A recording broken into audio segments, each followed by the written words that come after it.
and automatically looked up to see this, all I can describe, this huge Mexican hat.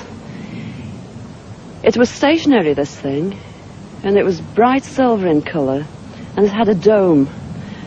It was tilted to sort of, I could see the occupants in it. You saw people in it? I saw people in it. There were 2 people in there. These people were beautiful people. That's the only way I can describe them. They had long golden hair, like a page boy bob, just like the old kings. You used to see photographs of the old kings. And the colour of their hair was golden. Now, I was really... What were they dressed in? They had a sort of a polo neck jumper affair, like a ski top suit, in pale blue. Now, these people weren't sat one behind the other. They were sat together, but this, whatever it was tilted so that I could see them and they could see me.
This is Blajee, and Blajee's a Palladian Ishrish. She's a master teacher coming from 200.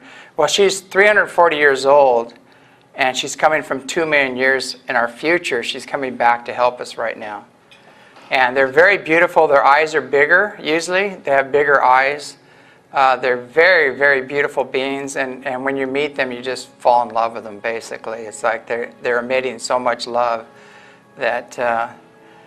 I don't know if I should go into that, but the story about that was kind of funny. But I asked her when I met with her, because the scientific part of me is just going, about frequencies and everything. I go, hey, what would happen if we hooked up, And she goes, not going to happen, So.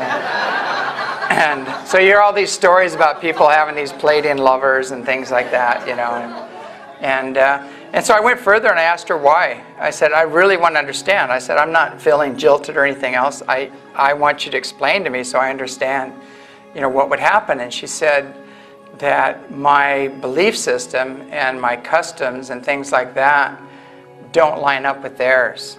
And she said they've transcended all separation, all jealousy, they're beyond all that, And she was kind of explaining to me, what if I you know, connected with you and then turned up with a guy, you know, this beautiful Palladian dude, you know, and I'd be going, oh God, you know, you're with him now, you know, and things like that. You know, it's like we have these programs of ownership and separation and jealousy, and we have all these things that programs were running, and they've transcended all of that.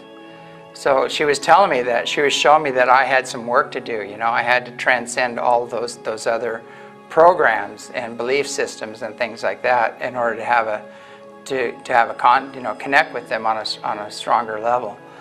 But you know, I've heard stories about people having Palladian lovers and having sex with them and everything else, and that hasn't been the case with me. But I'd invite that. No, I just no. You do fall in love with these beings, you really do. But it's not that type of a situation. It's a different connection. It's a different relationship, you know, with them. And we need to rise to the occasion and get away from all that. You know, I want to conquer this woman, or I want to take, and you know, all that old program. You know, the old relationship program has to go out the door, because it just doesn't work on their level at all. They've transcended all of that. But we had a lot of long conversations about it, and she was just pointing out, okay, here, and showing me places where I established beliefs, and because of my upbringing in social consciousness and things. She said, you know, you've established these beliefs and these things, and these are the ones you have to let go of. You know, you don't own somebody. You know, you don't put somebody under a contract. You know, you don't.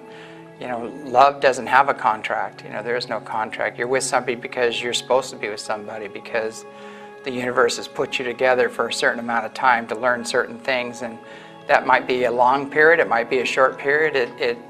We can't limit ourselves and try to control, you know, what's happening in our lives. And that's what they're teaching us, you know, that, you know, you have to let go of control and start, and that's all fear-based. The whole thing is a fear-based program. But this is one of her ships when she came in. You can actually see a being in there. You kind of see a being sitting in it. And this is more of a Merkaba ship that they use, and they can come in. They can come in a Merkaba and then take form, and take a physical form.